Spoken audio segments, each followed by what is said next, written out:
I'm asked that question so much that I actually start my PowerPoint presentations with a picture of an elephant in a living room.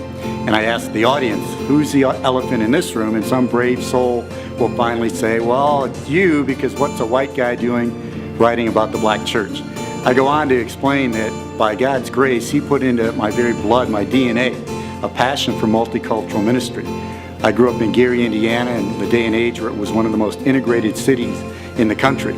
My best friends in school were Hispanic and African American. And then by God's grace, He led me to Capital Bible Seminary, where there's no majority culture. So from a youth to my ministry today, God has always put me in situations where I've been passionate about learning from and about multicultural ministry.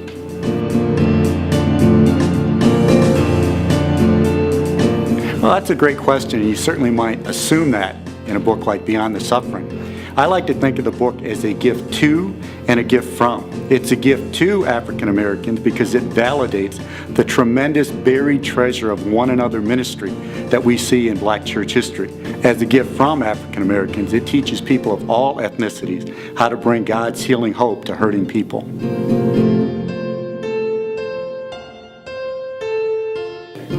That's such a difficult question to answer because it is filled with so many amazing stories.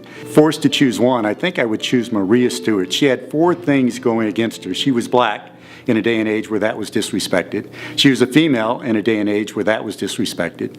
She was single/a widow in a day and age where that was disrespected. And she was young in a day and age where that was disrespected. And yet, at age 28, she marches into the office of William Lloyd Garrison and insists that he publish a series of articles she was writing to her Sisters of the Spirit.